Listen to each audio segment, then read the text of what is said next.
Hello, welcome to my show. दोस्तों, जैसा कि आप जानते हैं, इस वक्त ईरान की जो एडवाइजरी होती है, बोर्ड या बोर्ड ऑफ एल्डर्स जो होता है उनका, उसने नए आयतुल्लाह का इंतखाब कर लिया। ये ईरान के तीसरे आयतुल्लाह हैं और इनका नाम है मुज्तबा खमेनाई।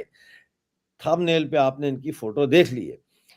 अब इनके नामजद होने के बाद ये सवाल पैदा हो गया कि कल जो है, यानी एक दिन पहले, उन्होंने, अमेरिका ने, डोनाल्ड ट्रंप ने ये कहा कि जो भी बनेगा एक दिन के लिए बनेगा और मुझे खमेनाई साहब का जो साहबजादे हैं वो कबूल नहीं है। हैं जी, अब ये तय करेगा कि मुल्कों के सदर कौन होंगे। जिनू मर्जी चुक लो तो जिनू मर्जी बढ़ा दो। ये ऐसे थोड़ी दुनिया चलेगी, ऐसे दुनिया नहीं चल सकती। लेकिन ये अल्ट्रा कंजर्वेटिव हार्ड लाइनर हैं। ये मुश्तबा, ये जो उनके बेटे हैं जिनको शहीद किया, उसके ये हार्ड लाइनर सेकंड दूसरे नंबर के हैं बेटे, बड़े से छोटे हैं, लेकिन ये बाप के बहुत करीब हैं और इनकी सारी ट्रेनिंग जो है वो बाप की जेर निगरानी में हुई है। ठीक है ना। तो इसके ऊपर अब बात करते हैं कि अब क्या होगा। क्या जंग में, ईरान और इसराइल यूएस जंग में कुछ सुस्ती आएगी या और तेज होगी।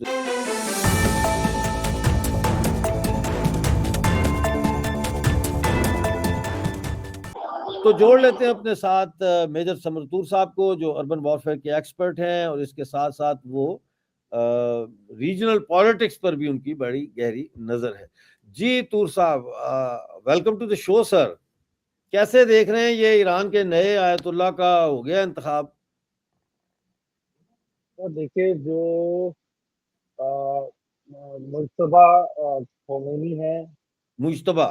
देखिए, हाँ हाँ, जो मुश्तबा खोमेनी है, ये 17 साल की उम्र से ही participated in the Iran Iraq war. उसकी फुटेज भी है।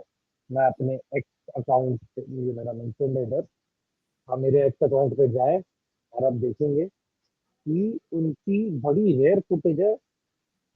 He has been fighting for survival जब वो 17 साल के थे, अगेंस्ट एग्रेशन ऑन ईरान। तो हम्म। इन्होंने काफी टाइम से जंग भी देखी है। इन्होंने काफी उम्र से इनके फादर के अंडर इनकी ग्रूमिंग भी चलती रही। And I think this is the right age and time for him to take over. Okay. And and जिस तरीके से इनको सपोर्ट मिल रहा है, और हमें लग रहा था कि सपोर्ट नहीं मिलेगा, लोग तितर बितर हो जाएंगे, पर ऐसा नहीं हुआ। हजारों की तादाद में लोग इकट्ठे हुए हैं इनके सपोर्ट देने के लिए, और इनको बहुत ही महफूज जगह पे रखा गया है। बल्कि कहा भी जा रहा है कि इनको अपॉइंट करने के बाद अमेरिका ने बॉम्बिंग भी की, जिसमें ये थोड़े से जख्मी भी हो गए हैं, और इनकी रिकवरी चल रही है। इनकी लोकेशन अननोन है, जाहिर सी बात है। बट आई थिंक कि ये लंबी लड़ाई चलेगी अंडरग्राउंड, जिस तरीके मतलब हमास। आप देखिए, गाजा पट्टी 42 किलोमीटर बाय 15 किलोमीटर का एरिया।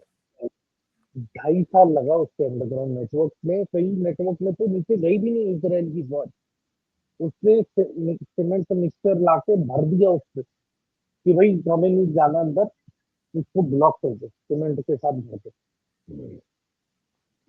एंड आप देखें, अगर वहां पे आईआरजीसी की गाइडेंस के साथ, अगर हमास ने गाजा में ये पूरा अंडरग्राउंड नेटवर्क बनाया, ठीक है। ये इससे पहले ये नेटवर्क अंडरग्राउंड कहाँ पे था?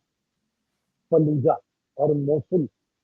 मोसुल की लड़ाई, और जो जो फलूजा में, ये दो जगहों पे जो इराक में लड़ाई हुई है, और सीरिया में भी ये लड़ाई हुई है, ये तो प्रॉपर अंडरग्राउंड नेटवर्क। मतलब आप एक बिल्डिंग या एक सोसाइटी में अलग इंटरकनेक्टेड ये टनल नेटवर्क बने हैं अंडरग्राउंड।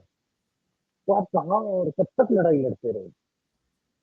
कभी इस बिल्डिंग में बंदा दिखा, वो गायब हो गया, बिल्डिंग खाली है, वो उसमें बूबी ट्रैप लगा दिए, वो एडजेसेंट बिल्डिंग और सोसाइटी में घुस गए, और टनल्स में बूबी ट्रैप थे कि कोई आएगा तो अंदर ही सड़ जाएगा, अंदर ही दफन रहेगा।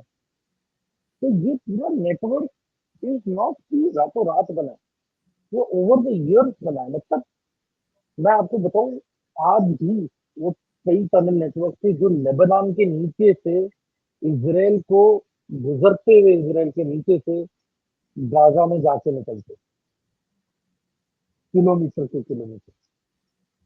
तो ये रातों रात का नहीं है। तो देखिए, अगर ये करा सकते हैं ट्रेनिंग और ये गाइड कर सकते हैं, तो सोचिए इनकी तो सिटी के सिटी बराबर इनकी अंडरग्राउंड नेटवर्क, मिसाइल की लॉन्चिंग साइट का। ठीक है सर, सही तो है। इट इज नॉट, जंग लंबी ये चलेगी जंग फिर ये। ये जंग लंबी चलेगी। इन्होंने डिजाइन ही इस तरीके से किया है पूरा कि आप जितना मर्जी ऑर्डिनेंस गिरा दो। एक एक वो इनकी न्यूक्लियर साइट का नाम है फॉर्दो। तो फॉर्दो जो इनकी न्यूक्लियर साइट है वो पहाड़ियों में है। It is of hardened rock. वो कह रहे हैं कि आने वाले 48 घंटे में अमेरिका वो लेके आने वाला है ऑर्डिनेंस, मतलब एमओएडी, मदर ऑफ ऑल बॉम्ब। वो तो कहते हैं एमओएडी, एमओएडी का मिलिट्री नेम अलग है। It is a very high ordinance. और जब वो ड्रॉप किया जाएगा, उसमें उसकी ग्राउंड पेनिट्रेटिंग पावर ही इतनी ज्यादा है कि वो कई मीटर नीचे जाके फिर फटने वाला है। मतलब मैं, मेरा बताने का मतलब यह है कि जो GBU-57 है, GBU-57 से कई गुना ज्यादा पावरफुल और पेनिट्रेटिंग पावर है एमओएडी। और इसको तो आप जैसे हरक्यूलिस एयरक्राफ्ट में उसके पैलेट पे पैराशूट के साथ लगा के उसको खींच के बाहर फेंका जाता है। फिर वो पैलेट से डिटैच होके फिर उसकी विंग्स निकलते हैं।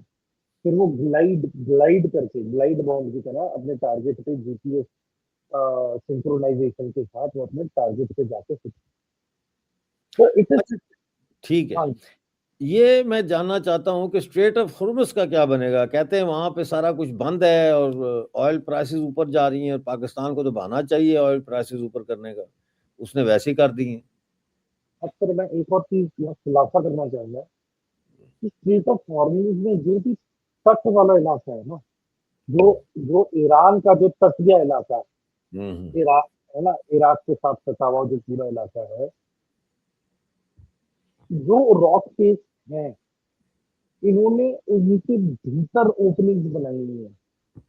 हम्म। मतलब वो दरवाजे खुलते हैं और दरवाजे के ऊपर कोई पत्थर रेत का वो ड्राइंग वगैरह और कैमोफ्लेज करके रखा है। वो खुलते हैं और मिसाइल्स और बॉम्ब उससे निकल के पानी के अंदर जाके दे फॉलो द टारगेट। हम्म। तो वहां पे ना आपको इंसान दिखेगा, ना कोई बोट होगी, ना कोई नेवी की जरूरत है। ये अपने आप इन पहाड़ियों की ओपनिंग से ये लॉन्च न्यूमेटिक टॉर्पीडोज और मिसाइल्स हैं, जो हम्म। बिल्कुल पानी के सतह के ऊपर या फिर पानी के अंदर टॉर्पीडो की तरह ये अंदर जाते हैं पानी के, और टॉर्पीडो की तरह ये किलोमीटर किलोमीटर तक अपना सफर हम्म। टारगेट को अचीव करते हैं, इसे हिट करते हैं। आप हम्म। सोचो इस लेवल तक जा चुके हैं कि हम्म। किसी ने की कल्पना भी नहीं की थी, सोचा भी नहीं था, इमेजिन ही नहीं किया कि कुछ ऐसा हो सकता है। कॉन्सेप्ट था कि हाँ कुछ बना सकते हैं, और इन्होंने बनाया है। और वो दहशत फैला के रखी है उन्होंने स्टेट ऑफ हॉर्मुज में, कि स्टेट ऑफ हॉर्मुज में जो किश्तियां हैं वो अपना ट्रांसपॉन्डर ऑफ करके पूरे रिस्क के साथ, रेडार को बिना दिखे, अपने ओन रिस्क पे वो स्टेट ऑफ हॉर्मुज से क्रॉस करके फिर ट्रांसपॉन्डर अपना ऑन कर लिया कि कोई ये ईरानियन ट्रैक ना कर सके। और कहा यह भी जा रहा है कि रशिया और चाइना इन्हें सैटेलाइट फीड दे रहा है मैरीटाइम ट्रैफिक के लिए। बल्कि चाइना की जो स्पाई शिप है वो उधर ही है, वहीं पे घूम रही है। अमेरिकन ने उसकी वीडियो बना के भी दे दी है। बहुत शुक्रिया आपका हमारे साथ आज जुड़ने का। नाजरीन, जैसे ही कोई अपडेट आएगी लेके आपकी खिदमत में हाजिर होंगे। जंग किसी भी मसले का नतीजा नहीं है, लेकिन जंग के लिए जो मुज़ाकरात होते हैं उन मुज़ाकरात की शराइत तय करनी पड़ती हैं। वहां आके मामला फंस जाता है और जंग तवालत इख्तियार कर जाती है। देखते हैं कि ये जंग कैसे ख़त्म होती है या ये जंग ख़त्म करते-करते दोनों ही ख़त्म हो जाते हैं, ये भी एक जो है ना चांस है इस चीज़ का। बहुत शुक्रिया आज हमारे प्रोग्राम में आने का और मेजर साहब और दर्शकों देखने का। कमेंट करें, लाइक करें, वीडियो को शेयर करें और चैनल को जॉइन करें। मिलते हैं अगली वीडियो में, उस वक़्त तक के लिए मुझे इजाज़त दीजिए और अपना बहुत सारा ख़्याल रखिए।